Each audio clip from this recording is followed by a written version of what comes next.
Assalamualaikum warahmatullahi wabarakatuh. Baiklah, di sini kami dari selaku kelompok satu akan menjelaskan tentang mata kuliah fisiologi pasca panen, yaitu pada materi proses metabolisme pada produk panen. Nah, sedikit memantik, kan pasti teman-teman setelah melihat hasil produk panen itu, teman-teman pasti penasaran nih bagaimana metabolisme setelah itu. Nah, apakah setelah dipanen produk hasil pertanian itu akan menghasilkan suatu metabolisme lagi atau bagaimana? Oleh karena itu, di sini kami selaku kelompok satu akan menjelaskan tentang materi proses metabolisme pada produk panen. Yang mana pertama akan dijelaskan oleh Amelia. Kepada Amel, kami persilakan.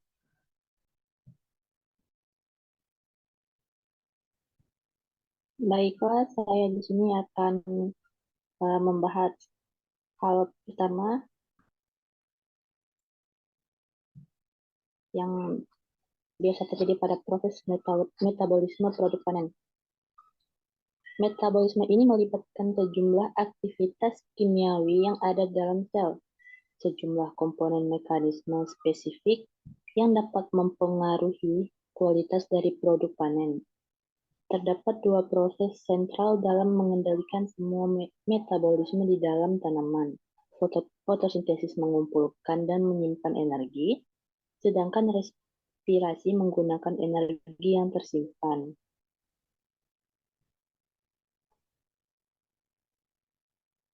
Nah, di sini ada perbandingan umum antara fotosintesis dan respirasi, yang dimana bisa dilihat perbandingan ataupun perbedaannya, yaitu ada fungsi, lokasi yang ada dalam sel, peranan cahayanya, substrat, produk akhir, maupun efek umumnya.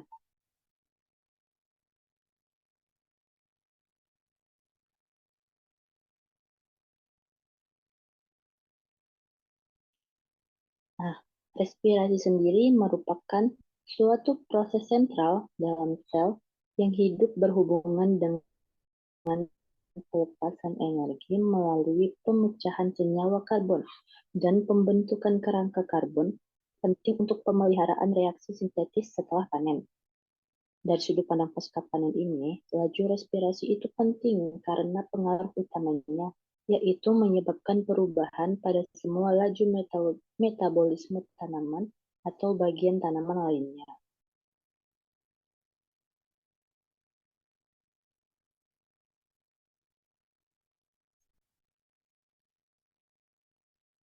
Nah, respirasi sendiri atau proses respirasi ini ada dua proses ataupun dua tipe proses, yaitu pertama respirasi gelap, yang dimana respirasi ini tanpa adanya cahaya, dan dan yang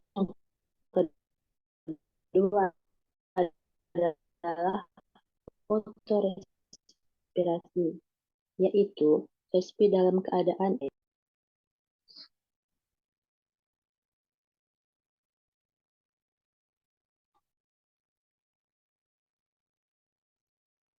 lintasan respirasi gelap.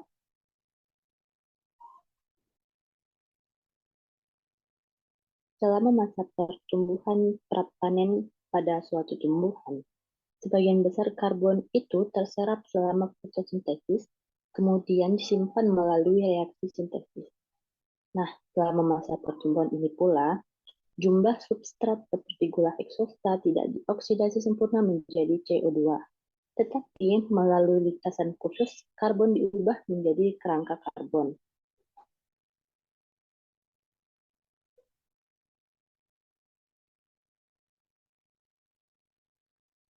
Nah, pada tahapan respirasi ini ada 4.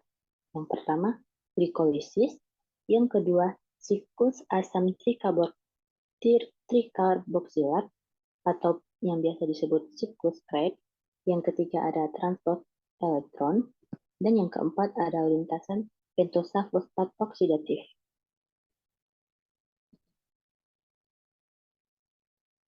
Glikolisis ini merupakan tahapan pertama pada respirasi, yang di mana glukosa dipecah menjadi dua buah senyawa, 3 karbon, yang kemudian dioksidasi dan diubah menjadi asam pirufat yang akan digunakan dalam siklus asam trikarboksilat. Selanjutnya akan dijelaskan kepada teman saya, Dinda.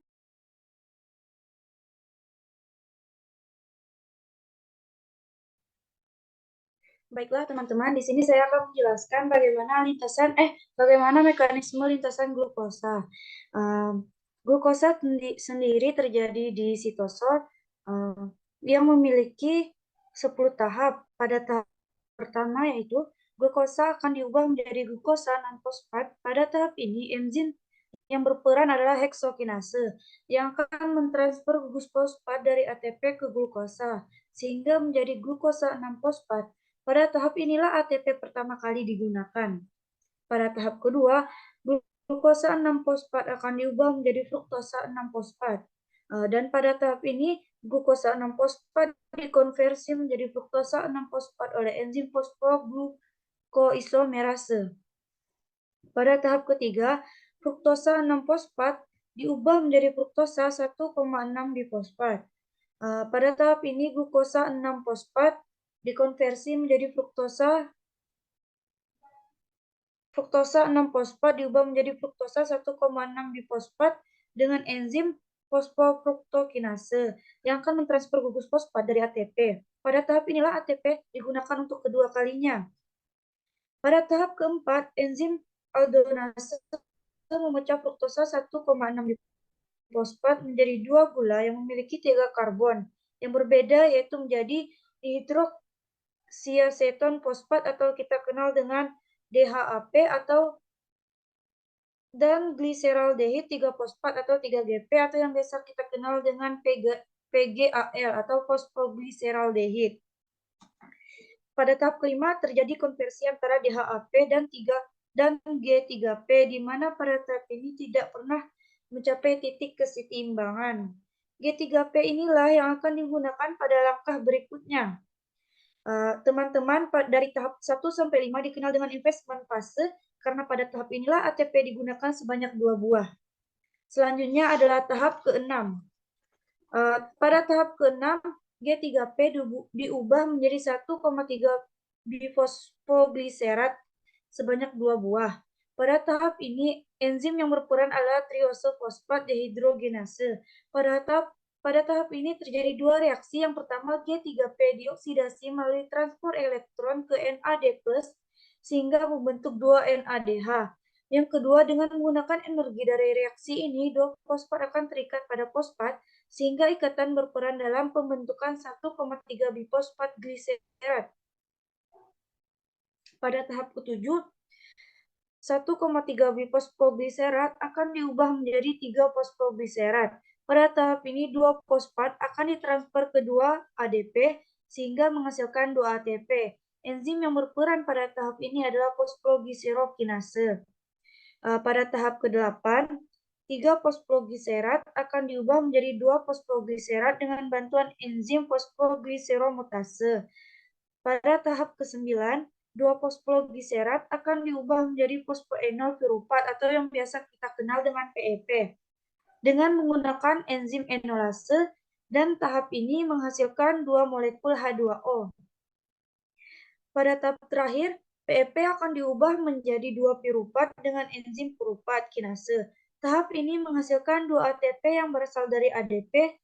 Jadi dari tahap 6 sampai dengan tahap 10 menghasilkan 4 ATP, sehingga pada tahap ini dikenal dengan PIO fase atau fase yang menghasilkan energi. Pada fase ini menghasilkan 4 ATP dan 2 NADH. 2 ATP akan digunakan kembali pada proses glikolisis. Pada tahap glikolisis keseluruhan menghasilkan 1 molekul glukosa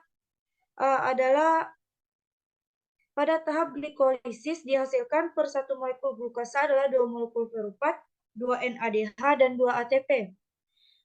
Teman-teman, gambar yang bisa teman-teman lihat di sini merupakan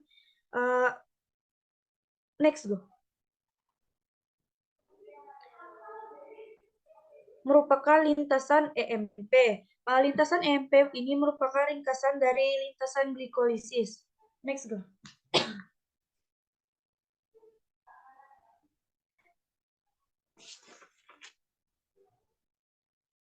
Manfaat glikolisis memiliki 3 manfaat. Yang pertama yaitu mereduksi 2 molekul NAD+ menjadi NADH untuk setiap molekul heksosa yang dirombak. Yang kedua, menghasilkan energi ATP untuk setiap molekul glukosa menghasilkan 2 ATP. Bila substrat glukosa 1 fosfat, glukosa 6 fosfat, dan fruktosa 6 fosfat menghasilkan 3 ATP. Yang ketiga, menghasilkan senyawa-senyawa antara yang dapat menjadi bahan baku untuk sintesis berbagai senyawa yang terdapat dalam tumbuhan. Selanjutnya,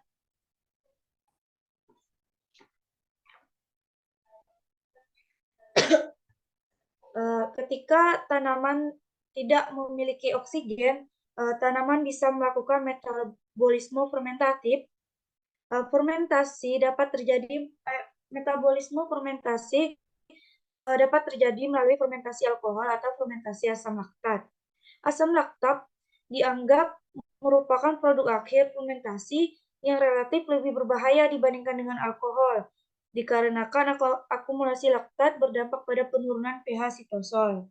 Efisiensi fermentasi anaerobik, yaitu energi yang disimpan dalam bentuk ATP relatif terhadap energi potensial yang ada dalam molekul glukosa hanya sekitar 4%, yaitu sebagian besar energi berada dalam bentuk etanol.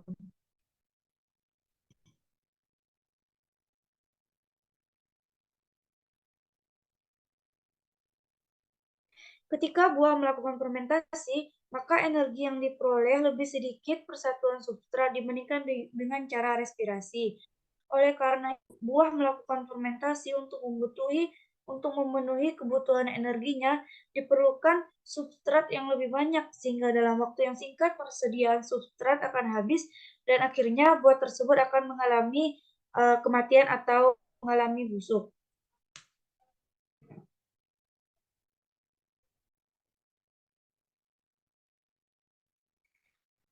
Selanjutnya, setelah siklus glikolisis, respirasi mengalami siklus asam trikarboksilat atau yang biasa kita kenal dengan siklus Krebs. Siklus Krebs ditemukan pada tahun 1973 oleh Sir Hans A. Krebs yang dari Universitas of Sheffield, UK. Siklus Krebs terjadi di mitokondria. Siklus asam trikarboksilat juga disebut siklus asam sitrat dikarenakan pentingnya asam sitrat sebagai substrat intermediat dalam siklus ini. Next, go.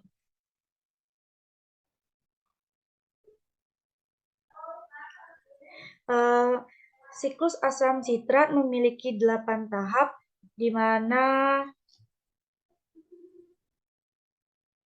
asam piruvat hasil glikolisis ketika memasuki matriks mitokondria didekarboksilasi oksidatif sehingga menghasilkan NADH, CO2, dan asam asetat. Asam asetat selanjutnya digabungkan dengan koenzim A akan membentuk dengan asetil koenzim A. Siklus asam trikarboksilat ini pada tahap pertama asetil-CoA yang memiliki 2 atom karbon yang merupakan hasil dari dekarboksilasi oksidatif mengalami proses kondensasi dengan oksaloasetat yang memiliki 4 atom karbon, sehingga antara kedua gugus tersebut membentuk senyawa berkarbon 6 yang disebut dengan asam sitrat. Siklus ini dikenal dengan siklus asam sitrat. Pada saat pembentukan asam sitrat, CoA akan dilepaskan sehingga sitrat tidak memiliki koenzim A. Enzim yang berperan dalam pelepasan ini adalah enzim sitrat sintase. Pada tahap kedua, sitrat akan mengalami perubahan menjadi isositrat yang masih memiliki 6 karbon. Karena reaksi yang terjadi pada tahap ini hanyalah isomesasi atau pengubahan dari satu senyawa menjadi senyawa lain yang masih memiliki rumus senyawa yang sama. Pada tahap ini terjadi 2 reaksi, yaitu pelepasan molekul air atau H2O yang prosesnya dikenal dengan dehidrasi. Namun, pada proses ini juga penambahan molekul air terjadi atau yang bisa kita kenal dengan hidrasi. Proses pengubahan sifat jadi asam sitrat ini dikatalis oleh enzim agnitase. Pada tahap ketiga, Isositrat yang memiliki 6 atom C akan diubah menjadi alfa keto glutarat yang memiliki 5 atom C. Sehingga pada proses ini terjadi pelepasan ikatan, yang artinya ada elektron yang dilepaskan. Yang kemudian elektron yang dilepaskan akan diterima oleh NAD+ sehingga membentuk NADH. Pada tahap ini akan terjadi proses dekarboksilasi atau pengurangan satu karbon yang akan membentuk CO2. Enzim yang berperan dalam tahap ini adalah isositrat dehidrogenase. Selanjutnya adalah tahap keempat, yaitu alfa ketoglutarat yang memiliki 5 atom C akan diubah menjadi suksinil-CoA yang memiliki 4 atom C. Berarti pada tahap ini untuk CO2, pada tahap ini juga akan terjadi reduksi NAD+ sehingga membentuk NADH. Karena pada tahap ini terjadi pengubahan alfa ketoglutarat menjadi suksinil-CoA, artinya terjadi penambahan CoA yang masuk pada reaksi ini menjadi sehingga CoA akan berikatan dengan senyawa suksinil, membentuk suksinil-CoA. Enzim yang berperan adalah alfa ketoglutarat dehidrogenase. Pada tahap kelima, suksinil-CoA yang memiliki 4 atom C akan diubah menjadi suksinat yang memiliki 4 atom C. Tahap ini tidak terjadi pengurangan atom C seperti tahap sebelumnya. Akan tetapi pada tahap ini memiliki beberapa reaksi. Yang pertama, fosfat inorganik atau PI akan berperan sebagai pemutus ikatan koenzim A yang terdapat pada suksinil, sehingga pada tahap ini CoA akan dilepaskan dan PI akan berikatan dengan GDP, membentuk GTP. Namun beberapa sel fosfat yang berada di GTP akan ditransfer lagi ke ADP, sehingga membentuk ATP. Enzim yang berperan yaitu suksinil CoA sintase. Pada tahap ke-6, suksinat yang memiliki 4 atom C akan diubah menjadi fumarat yang memiliki 4 atom C. Pada tahap ini terjadi pelepasan elektron, sehingga elektron yang akan ditangkap oleh FAD membentuk FADH2. Enzim yang berperan adalah suksinat dehidrogenase. Pada tahap ke-7, fumarat diubah menjadi malat dengan bantuan enzim fumarase. Pada tahap ini H2O ditambahkan sehingga pada tahap ini juga reaksi hidrasi terjadi. Pada tahap ke-8, malat akan diubah pula menjadi oksaleoasetat. Pada tahap ini pula terjadi NADH dari NAD+ dengan bantuan enzim dehidrogenase. Jadi, dalam satu siklus menghasilkan 3 NADH, 1 FADH2, dan 1 ATP. Karena pada tahap dekarboksilasi oksidatif menghasilkan 2 asetil-CoA, artinya siklus Krebs menghasilkan 6 NADH, 2 FADH2, dan 2 ATP. Pada selanjutnya akan disampaikan oleh teman saya, yaitu Ego.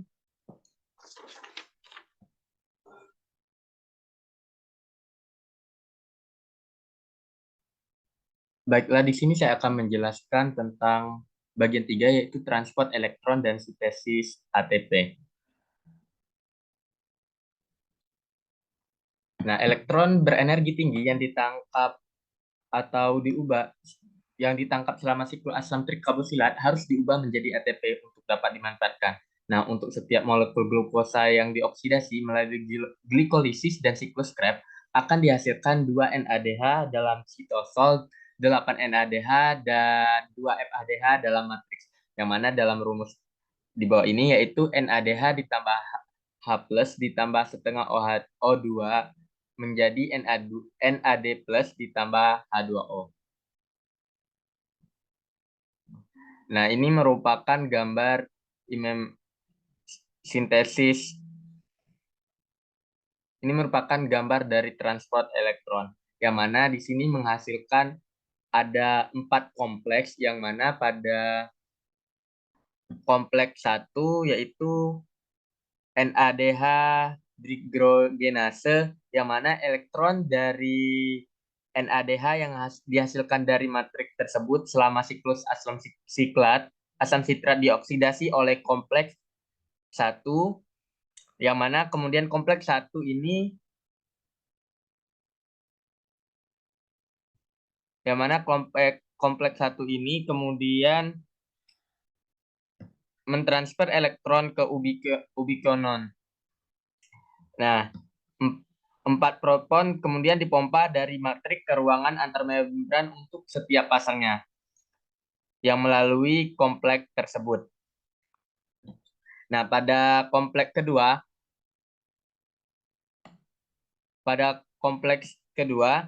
oksidasi subnoksat pada siklus asam sitrat dikatalis di kompleks ini. Nah, yang mana elektron ditransfer melalui FADH2 dan kelompok protein ion sulfur ke ubikonon. Nah, kompleks ini tidak memompa proton. Nah, kemudian pada kompleks ketiga, kompleks ini mengoksidasi ubikon terreduksi dan mentransfer elektron via ion sulfur center, sitokrom, yang terikat pada membran ke sitrokrom C yang merupakan sitrokrom C ini merupakan protein kecil yang terikat pada bagian luar membran dan berfungsi sebagai senter untuk mentransport elektron dari kompleks 3 ke kompleks 4.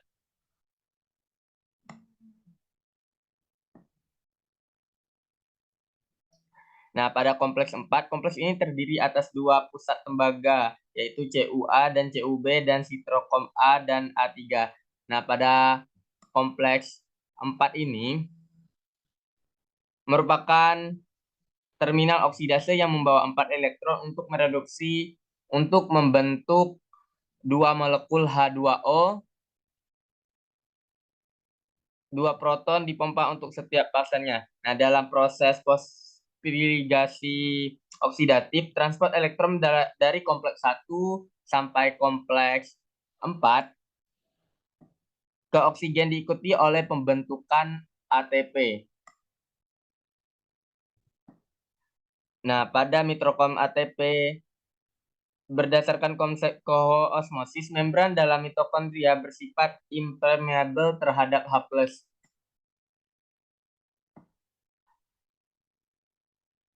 Sehingga gradien elektron proton dan terbentuk sehingga dapat menjadi sumber energi gratis yang dapat mengaktifkan ATP sintesa yang pada kompleks 5. Nah, pada membran dalam mitokondria. Nah, secara umum rantai yang mana reaksi oksidasi lengkap dari molekul sukrosa ini menghasilkan 8 molekul ATP, 4 molekul oleh proses glikolisis, dan 4 molekul oleh proses siklus asam sitrat. Nah, 4 molekul NADH di sitosol dan 16 molekul NADH+, 4 molekul Fa2 di matriks mitokondria.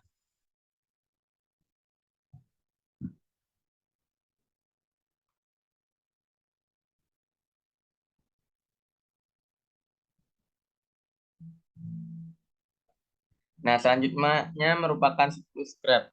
Nah, pada awal tahapan siklus Krebs ini, oksidasi dan dilepaskan 1 CO2. Nah, CO2 dari perupat yang dihasilkan pada reaksi glikolisis. Nah, kemudian unit asetat dengan 2 C yang tersisa bergabung dengan 1 senyawa yang dibentuk suatu koenzim A atau disingkat CoA. Nah, pada enzim yang berperan dalam reaksi pembentukan asetil CoA ini adalah asam yang suatu kompleks yang terdiri dari 3 sampai 4 enzim yang berbeda. Nah, atom H yang dibebaskan akan diterima oleh NAD plus untuk menghasilkan NADH plus H+. Nah, kemudian dilepaskan sehingga setiap sintesis yang dilakukan ini melepas molekul ATP, setiap molekul mensintesis ATP secara langsung. Yang mana kemudian NADH ini menghasilkan COQH2 dan COQ2 yang kemudian melepas 2 elektron sehingga terjadinya oksidasi sip B yang kemudian mereduksi 2 elektron sehingga menghasilkan ATP. Nah, kemudian 2 elektron tersebut mereduksi sip C, kemudian dioksidasi lagi sehingga menghasilkan 2 elektron dan kemudian mengoksidasi sip A kemudian direduksi sehingga mengeluarkan 2 elektron yang menghasilkan ATP. Nah, ATP tersebut menghasilkan H2O dan OH2. Nah, oksidasi gula secara sempurna menghasilkan 4 ATP, 2 NADH dalam sitosol. Nah, 8 NADH dan 2 FADH2+ dalam mitokondria. Karena 1 NADH setara 3 ATP dan 1 FADH 2 setara 2 ATP, maka dari 1 molekul glukosa akan dihasilkan 38 ATP. Nah, secara umum 50% dari total energi yang dikonversi tersedia dalam gula glukosa yang dapat dikonversi menjadi ATP. Nah, selanjutnya lintasan pentosa fosfat oksidatif. Nah, oksidasi gula dalam sitosol tidak hanya terjadi melalui glikolisis, tetapi juga dapat melalui jalur oksidasi pentosa fosfat. Nah, yang mana jalur ini memiliki fungsi. Nah, yang pertama itu menghasilkan NADHPH untuk proses-proses reduksi. Yang kemudian energi reduksi dari NADPH berperan dalam pembentukan energi seluler. Nah, ketiga diduga berperan dalam pembentukan senyawa intermediate pada siklus Calvin. Nah, pada siklus ini akan dihasilkan ribosom fosfat yang merupakan prekursor ribosa dan deoksiribosa dalam RNA dan DNA. Nah, senyawa intermediate 4 karbon etiros sehingga menghasilkan 4 fosfat ketika bereaksi dengan PEP. Nah, sehingga akan menghasilkan beberapa senyawa fenolik termasuk asam amino, aromatik, dan perkusor lignin, flavonoid, dan phytolexin. Nah, baiklah, di sini saya akan menjelaskan tentang dari lintasan pentosa fosfat. Yang pertama yaitu NADH yang dihasilkan digunakan dari berbagai reaksi yang terdapat pada sitosol. Nah, pada speleostima yang tidak berwarna hijau atau kloroplas yang berada pada tempat gelas, lintasan ini menyuplai NADHPH untuk bereaksi bersintesis seperti lipid dan asimilasi nitrogen. Nah, yang kedua, kemudian NADH yang dihasilkan juga dapat dipergunakan untuk menghasilkan ATP pada membran dalam mitokondria. Nah, ribose 5 fosfat yang dihasilkan dalam lintasan ini menjadi prekursor dan ribose dan deoksiribosa yang dibutuhkan dalam sintesis RNA dan DNA. Nah, N-triposa 4 fosfat tersebut yang dihasilkan dikombinasikan dengan PEP menjadi perkursor terbentuknya senyawa fenolik. Nah, yang kemudian meliputi asam amino, aromatik prekursor lignin, flavonoid, dan phytolexin. Nah, kemudian lintasan pentosa fosfat dikontrol oleh aktivitas glukosa, yaitu 6 fosfat di krobase. Nah, aktivitas enzim ini tersebut dihambat oleh rasio NADPH terhadap NADP plus yang tinggi. Nah, dalam kondisi cahaya yang cukup, lintasan pentosa fosfat ini sedikit terjadi pada kloroplas karena produk akhir lintasan ini yaitu fruktosa 6 fosfat dan glikorisir 3 fosfat. Nah, kemudian melalui siklus Calvin. Nah, selain itu aktivitas enzim glukosa 6 fosfat akan dihambat aktivitas selama proses fotosintesis karena rasio NADPH terhadap NADP plus pada kloroplas.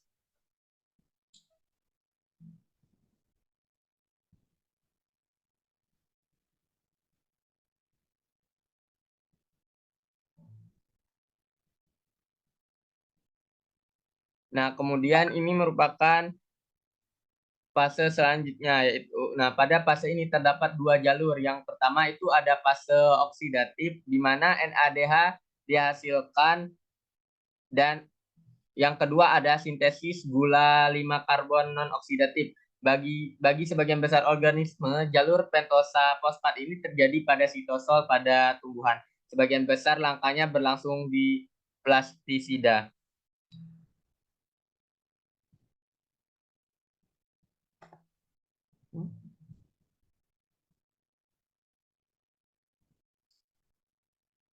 Yang mana hasil utama jalur tersebut ini menghasilkan generasi ekuvalen produksi dalam bentuk NADPH yang digunakan dalam reaksi sintesis reduksi di dalam sel. Nah, produksi 5 ribosafosfat yang digunakan dalam sintesis nukleotida dan asam nukleat. Nah, produksi 4 fosfat atau EA4 ini digunakan dalam sintesis asam amonik aromatik. Baiklah, selanjutnya akan dijelaskan oleh teman saya.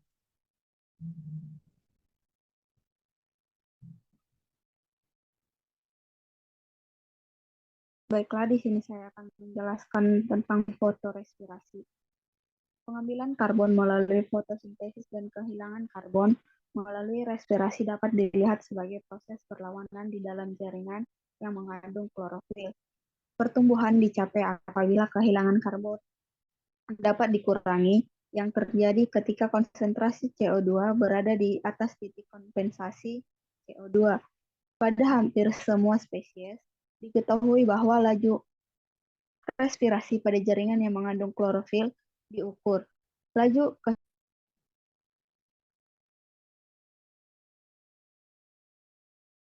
Di sini saya akan menjelaskan tentang fotorespirasi. Pengambilan karbon melalui fotosintesis dan kehilangan karbon melalui respirasi dapat dilihat sebagai proses perlawanan di dalam jaringan yang mengandung klorofil. Pertumbuhan dicapai apabila kehilangan karbon dapat dikurangi yang terjadi ketika konsentrasi CO2 berada di atas titik kompensasi CO2. Pada hampir semua spesies, diketahui bahwa laju respirasi pada jaringan yang mengandung klorofil diukur. Laju kehilangan CO2 dari jaringan lebih tinggi pada keadaan bercahaya dibandingkan pada keadaan gelap. Kehilangan karbon yang distimulasi oleh cahaya tersebut disebut fotorespirasi.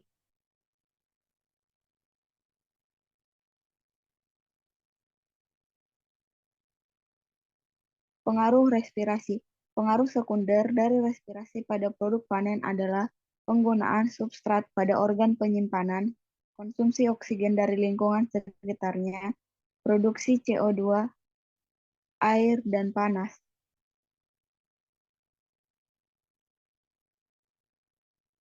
Kehilangan substrat dari organ penyimpanan akan menyebabkan penurunan energi cadangan dalam jaringan yang akan memperpendek masa hidup produk. Kehilangan energi juga menyebabkan percepatan senescence, terutama pada produk kritis,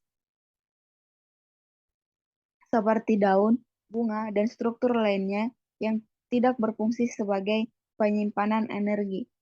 Respirasi juga menurunkan nilai total makanan atau total food value yang kandungan energinya. Respirasi menurunkan bobot produk.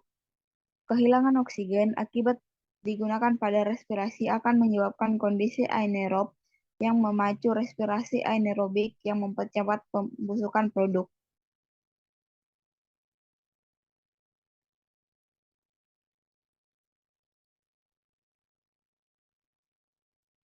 Kecepatan respirasi Kecepatan respirasi sangat berpengaruh terhadap kecepatan perubahan beberapa aktivitas dan senyawa kimia yang ada pada jaringan sayur dan buah.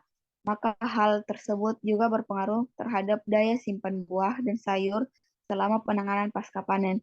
Semakin tinggi panas respirasi yang dinyatakan dalam BTU per ton per 24 jam, semakin cepat produk sayur dan buah mengalami pematangan dan pembusukan.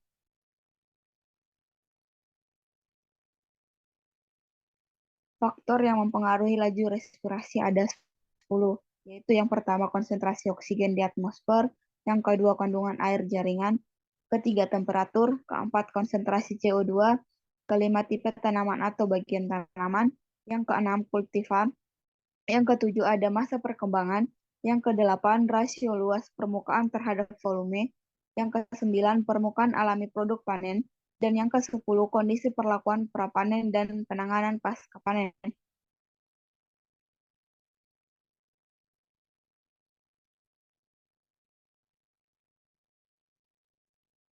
Adapun kecepatan respirasi beberapa jenis sayur dan buah pada berbagai suhu penyimpanan dapat dilihat dalam tabel.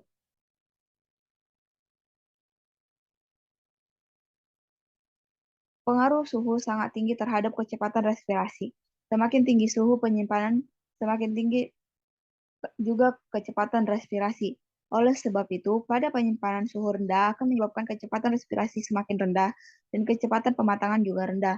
Hal tersebut akan menyebabkan lama simpan buah pasca panen akan semakin lama. Laju respirasi sering digunakan sebagai indeks masa simpan, yaitu yang laju respirasinya tinggi, maka masa simpannya pendek. Sebaliknya, yang laju respirasinya rendah, maka lama simpannya semakin tinggi. Baiklah, selanjutnya akan dijelaskan oleh teman saya, yaitu Elfriani. Baiklah, di sini saya akan melanjutkan penjelasan dari Elga Sitanggang, yaitu panas respirasi sayur dan buah pada berbagai suhu penyimpanan.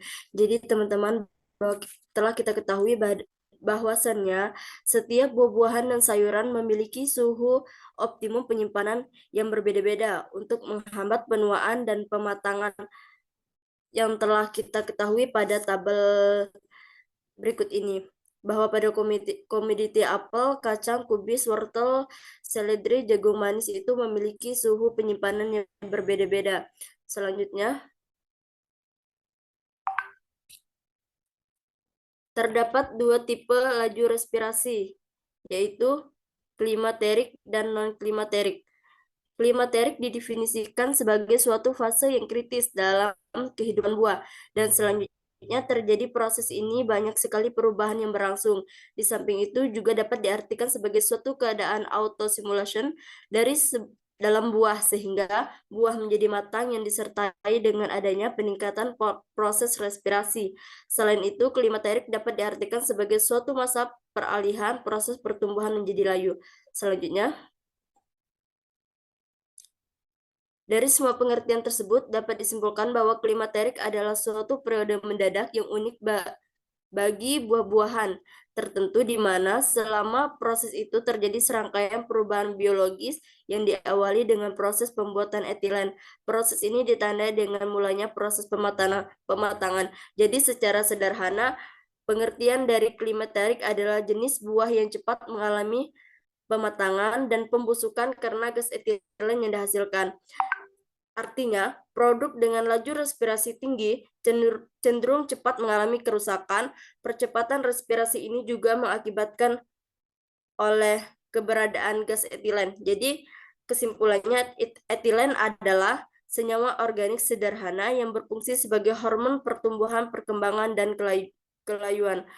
Contoh buah yang termasuk klimaterik adalah apel, alpukat, pisang, durian, jambu biji, buah kiwi, mangga, melon, pepaya, markisa, pir, tomat, sawo, srikaya, sukun, sirsak, nangka, dan mame apple. Jadi kalau kita mendapatkan buah-buahan seperti buah klimaterik ini tidak baik disimpan dalam jangka waktu panjang karena cepat mengalami pembusukan.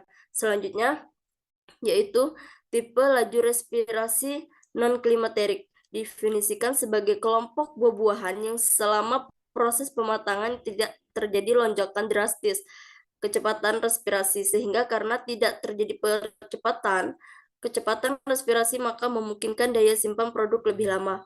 Buah-buahan yang tidak pernah mengalami periode tersebut digolongkan ke dalam golongan non-klimaterik seperti semangka, jeruk, nanas, dan anggur. Pengertian sederhana dari non-klimaterik adalah buah yang tidak mengalami kenaikan atau perubahan laju respirasi, sehingga buah yang termasuk ke dalam non-klimaterik ini dapat disimpan dalam jangka waktu panjang. Selanjutnya, contoh buah-buah yang termasuk ke dalam non-klimaterik itu ada jambu mete, ceri, ketimun, anggur, jeruk nipis, lemon, leci, manggis, buah zaitun, jeruk manis, cabai, nenas, rambutan, stroberi, semangka, terong, blackberry, dan duku. Selanjutnya, mungkin hanya ini penjelasan dari kelompok kami. Jikalau ada kata-kata yang kurang berkenan dan dalam menyampaikan materi kali ini. Kami memohon maaf kepada Allah, kami memohon ampun. Wassalamualaikum warahmatullahi wabarakatuh. Baiklah, itu saja penjelasan dari kelompok kami pada diskusi kali ini. Mohon maaf jika terdapat salah kata ataupun yang lainnya. Saya selaku moderator mengucapkan terima kasih banyak. Semoga penjelasan kami tadi bisa bermanfaat bagi kita semua. Baiklah, saya akhiri. Wabillahi taufiq wal hidayah. Wassalamualaikum warahmatullahi wabarakatuh.